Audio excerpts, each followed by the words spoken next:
4 बेटियों के बाद में जब एक बेटा हुआ ना, मैं बहुत ज़्यादा खुश थी। क्योंकि मैंने ये सोच लिया था कि जो भी कुछ है ना, यही है बुढ़ापे का सहारा। लोग कहते हैं बेटा जो होता है बुढ़ापे का सहारा होता है। क्या ये बात सच है? अस्सलाम वालेकुम माय यूट्यूब फैमिली, कैसे हैं आप सब? उम्मीद करती हूँ ठीक होंगे। मैं भी आप सबकी दुआओं के साथ में ठीक हूँ। जब जब बेटियाँ होती हैं ना, तो ये समझ लीजिए क़यामत सी आ जाती है माँ के ऊपर। पहली बेटी जब होती है तो नॉर्मली तौर पे खुश हो जाते हैं लोग, लेकिन दिल तो कहीं ना कहीं उदास हो ही जाता है, चाहे इसमें कोई सी भी कास्ट क्यों ना हो। दूसरी बेटी पे तो ऐसा लगता है मानो पहाड़ टूट गया। तीसरी बेटी जब होती है ना, तो ये सोच लेते हैं कि बस अब तो बेटियों का बाज़ार ही लग जाएगा। चौथी बेटी जब हुई तो समझो दुनिया ही ख़त्म हो गई। इस तरह से मेरी 4 बेटियां एक पे एक बेटे के चक्कर में 4 बेटियां कर ली। लेकिन मैंने ये सोच रखा था कि बेटा अगर नहीं हुआ तो मेरे हस्बैंड मुझे छोड़ देंगे। ये बात भी सच थी। हर बार मेरे हस्बैंड मुझे टॉर्चर करते थे कि इस बार भी बेटी हो गई, कितनी बेटियां पैदा करोगी, क्या इन्हें अपने घर में ही रखोगी या इन्हें ब्याओगी भी? क्योंकि बेटी को ब्याने के लिए बहुत कुछ लगता है। जब तक ससुराल वालों की मांगें पूरी ना करो, बेटियों को वो इज़्ज़त वो मुकाम नहीं मिलता। मैं चुप हो जाया करती थी, हर बार सुनती, रोती और चुप हो जाती। उस बच्ची को दूध पिलाने के लिए मैं कभी कभी तो उठाती भी नहीं थी। ये ख्याल आता था कि इसमें इसका क्या कसूर, अल्लाह तूने ऐसा क्यों करा, एक बेटा दे देता। क्योंकि मेरे हस्बैंड मुझे बहुत टॉर्चर करते थे। मैं हमेशा से ये सोचा करती थी कि बेटियां आखिर इंसान को इतनी बुरी क्यों लगती हैं, आदमियों को औरतों को क्यों बुरी लगती है। शुरू में पहली बेटी की तो मुबारकी देने सब आए, दूसरे पे कुछ लोग आए, तीसरे पे कोई नहीं आया, चौथी को तो किसी ने पूछा ही नहीं। और इस तरह से वो मेरी बच्ची मेरी बन के रह गई। जबकि वो बचपन से लेके जब बच्ची बड़ी होने लगती है ना, हर बोझ माँ का सहती है, हर बात सुनती है। बेटे तो बस वक्तियन तौर के होते हैं। मैंने और ज़्यादा काम करना शुरू कर दिया। मैं बाहर का कुछ भी सिलाई वगैरह जो भी कुछ होता था करती थी, इसलिए क्योंकि मुझे मेरी बच्चियों के लिए कुछ अच्छा करना था, इनका दान दहेज करना था। जिस गांव में मैं रहती थी वहाँ इतना कोई काम नहीं था। मुख्तसर सा काम मिलता था सिलाई का, कभी कुछ और मिल जाता था। बाहर मैं जा नहीं सकती थी क्योंकि मेरे हस्बैंड की नाक कट जाती अगर मैं बाहर जाके काम करती तो। काम तो बहुत थे, मैं बड़े बड़े घरानों में जाके काम कर सकती थी, लेकिन मेरे हस्बैंड ने साफ मना करा था कि घर में बैठ के जो भी करना है घर में बैठ के करो, मेहनत कर सकती हूँ पर घर में बैठ के। मैं चुप थी क्योंकि मुझे मेरी बच्चियों को दान दहेज दे के अपने घर से भेजना था। जैसे तैसे करके मेरी बड़ी बेटी को मैंने इतना कर दिया था कि वो घर का काम कर लेती और मैं सिलाई कर लिया करती। 4 बेटियों के बाद में जब अल्लाह का हुक्म फिर से हुआ तो सब कहने लगे 5 बेटियां होंगी या 6 होंगी और उसके बाद बेटा होगा। पर मैंने अल्लाह से दुआ करी कि अल्लाह इस बार मुझे ना उम्मीद मत करना, तो मुझे एक बेटा दे दे ताकि वो मेरा बुढ़ापे का सहारा बन सके। बेटियां तो चली जाएंगी अपने घर, फिर मेरा क्या होगा? मेरे हस्बैंड मुझे घर से निकाल देंगे। और शायद वो वक्त कबूलियत का था। मुझे अल्लाह ने एक बेटे से नवाजा। जब बेटा हुआ, पूरे ख़ानदान वालों ने आके मुबारकी दी और भर भर के मेरी सास मुबारकी गोद में लेती रही, नज़रें उतारती रही, जबकि मेरी बच्चियों की कभी नज़रें नहीं उतरी थी। चारों बहनें उस बच्चे को लेके गोद में बैठी रहती, पूरा दिन उससे खेलती और खुश होती कि भाई आ गया है। पर मेरे दिल को बड़ी चोट लगा करती थी जब मेरी बच्चियों को वो इज़्ज़त नहीं मिलती, वो मुकाम नहीं देते जो उनका हक़ था। ना बाप देता था, ना चाचा देते थे, ना फूफियाँ देती थी। जो भी मुकाम और जो इज़्ज़त मिल रही थी उस बच्चे को मिल रही थी, जो कल को बड़ा होकर के कमाने लगता या अभी से ही वो कमा ही रहा था शायद। इस तरह से ना ज़िंदगी गुजरने लगी। देखते ही देखते बच्चे बड़े होने लगे, घर के खर्चे तो वो वैसे ही बढ़ गए थे। मैं सिलाई करती और घर का और भी कुछ ऐसे काम करती जिससे कि हमारी आमदनी अच्छी हो और मैं 4 चीज़ें लेके अपनी बच्चियों को अपने अपने घर भेज दूँ। क्योंकि मुझे ये बातें सुनने मिलती थी कि 4 लड़कियाँ हो गई, इनका दहेज कैसे इकट्ठा हुआ।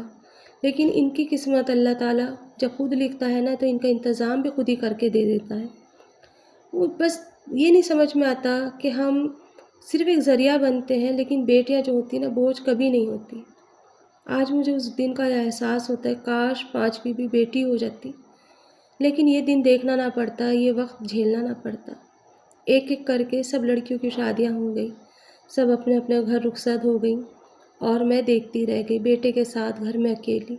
जहाँ इस घर के अंदर इतनी चहल पहल होती थी ना, अब सुनसान रहने लगा, क्योंकि बेटा छोटा था, इसकी शादी इतनी जल्दी कैसे करती। पूरा दिन बाहर रहता, कभी किसी की शिकायत आती तो कभी किसी के बात सुनने पड़ती। आज वहाँ खड़ा था, आज सिगरेट पी रहा था, तो आज लड़कों के साथ लड़ रहा था। जबकि मेरी बच्ची को कभी किसी ने बाहर नहीं देखा था। मेरी बच्चियाँ घर के ही अंदर रहती थी, चार दीवारी के अंदर, और इज़्ज़त के साथ अपने अपने घर की हो गई थी। अल्लाह ने ऐसा हिसाब बना दिया था कि उनके दान दहेज भी अल्लाह ने कुदरती पूरे करा दिए थे। थोड़ा थोड़ा सा दिया था, पर सबको अपने अपने घर का कर दिया था। और मेरी बच्चियाँ मुझसे जुदा हो गई। आज भी मुझे याद आता है, जब मेरे रात को लेटा करती थी ना, तो मेरी बड़ी वाली बेटी आके मेरा सिर दबाती, कभी पैर दबाती। बीच वाली बेटी मुझे कभी चूल्हे के पास नहीं जाने देती थी, और उससे छोटी कभी कपड़े नहीं धोने देती थी, कभी बर्तन नहीं धोने देती थी। और सबसे छोटी वाली, वो मार्केट का सारा काम कर लिया करती थी। इस तरह से मैं घर के काम से बिल्कुल अलग हो गई थी। और मैं सिलाई करा करती, क्योंकि मेरे हाथ में हुनर था, सिलाई अच्छी आती थी, तो इसलिए बहुत अच्छे अच्छे सूट मैं सी के दिया करती, तो सिलाई भी बहुत आती। यहाँ तक कि ईद के टाइम पे तो मुझे होश भी नहीं मिलता। मैं अपने कपड़े नहीं सीती, और ना ही बच्चियों के, और सिलाई के सी के मैंने अपने बच्चियों का दान दहेज जमा करा। कुछ उसके बाप ने लगाया, कुछ मेरे मैके वालों ने लगाया। इस तरह से मैंने अपनी बच्चियों की शादी कर दी। कुछ दिनों तक ये बात चलती रही कि तुम्हारा लड़का यहाँ खड़ा था, उसकी जैसे जैसे शिकायतें आया करती थी, मैं बहुत परेशान रहती। अब मैंने सोच लिया था कि बस इसका भी मैं कहीं ना कहीं कर दूँगी। कोई अच्छी सी लड़की देख लूँ, उससे शादी कर दूँगी, तो ये शिकायतें भी बंद हो जाएंगी, भारी पल्ला हो जाएगा, अपने घर में लगा रहेगा। उसकी उम्र 22 साल हुई और मैंने उसकी शादी कर दी। शादी के टाइम पे वो बहुत खुश था, और उसकी बीवी भी मैं देखभाल के ऐसी लाई थी जैसे हम मिजाज होनी चाहिए, लेकिन किसके दिल में क्या चल रहा है कुछ पता नहीं। कुछ दिनों के बाद में ना मेरे हस्बैंड इस दुनिया में नहीं रहे, और फिर उसके बाद में मैं अपने बेटों के ऊपर भी एक बोझ बन गई। मेरी बहू हमेशा एक ही बात करा करती थी, जब कोई आता तो मुझे कह देती कि अम्मी आप बैठ जाइए, और जैसे ही कोई चला जाता कोई ना कोई काम मुझे बता देती। उसको मैं घर के अंदर बिल्कुल नहीं अच्छी लगती थी। सिलाई करती थी तो मशीन की टक टक उसके कान में लगा करती थी, तो अपने शौहर से यानी मेरे बेटे से शिकायत करती कि हर वक्त मशीन चलाती रहती, हमारी बेइज्जती हो रही है। मेरे बेटे ने कहा कि मैं अम्मी मशीन मत चलाया करो, और इसको बेच दो, अब तो घर के अंदर और माली हालात अच्छे हैं। मैंने कहा ठीक है बेटा, मैंने मशीन बेच दी। अब मेरे पास कुछ भी वैसे नहीं था कि मैं क्या काम करूं। बेटी अपने अपने घर की थी, लेकिन घर के अंदर का माहौल बहुत ज़्यादा बिगड़ चुका था। जब देखो मेरी बहू मुझे किसी न किसी बात पे रोकती टोकती। सारा खर्चा उसके हाथ में आ चुका था। कुछ दिनों के बाद में मेरे बेटे ने कह दिया था कि तुम अम्मी के हाथ से खर्चा ले लो, तुम खुद करा करो, क्योंकि अम्मी के आराम करने की उम्र है। कमरे में से निकाल के मुझे बरामदे में बिठा दिया गया था। मेरा पलंग जो था वो बाहर निकाल दिया गया था, और मैं इस तरह से अपने कमरे से, अपने घर से बेजार होकर बाहर आ गई थी। खैर वक्त गुज़रता रहा, लेकिन मेरी छोटी छोटी बातें बड़ी लगने लगी। मेरी दवाई के पैसे बोझ लगने लगे। मैं बोझ बन गई थी अपने बेटे पे और बहू पे। हर वक्त घर के अंदर कलेश रहने लगी। मेरे बेटे ने एक दिन मुझसे कहा, अम्मी एक काम करा करो, घर की कलेश भी ख़त्म हो जाएगी। कुछ दिन बड़ी आपी के चली जाया करो, फिर उसके बाद छोटी आपी के थोड़े थोड़े ऐसे जाया करो, दिल लगेगा, अच्छा भी लगेगा। मुझे क्या पता था उसके दिल में क्या चल रहा है। मैंने कहा ठीक है बेटा, मैं आज हद से हद 2 दिन रुक सकती हूँ। तो कहने लगे कि हाँ ऐसे ही कर लो। मुझे वो मेरी बड़ी बेटी के यहाँ छोड़ आया। मेरी गैरत नहीं ले रही थी कि मैं अपनी बेटी के यहाँ 8 दिन 10 दिन रुकूँ। मैंने अपने बेटे से कहा कि मुझे यहाँ से आके ले जाओ। कहने लगा कि अम्मी 2 दिन और रुक जाओ, फिर उसके बाद आऊँगा, मैं काम में बिज़ी हूँ। मैंने कहा ठीक है। ऐसे करके 4 दिन के बाद 5 दिन के बाद मेरा बेटा आके मुझे ले गया। लेकिन जब घर में आई फिर वही कलेश शुरू हो गई।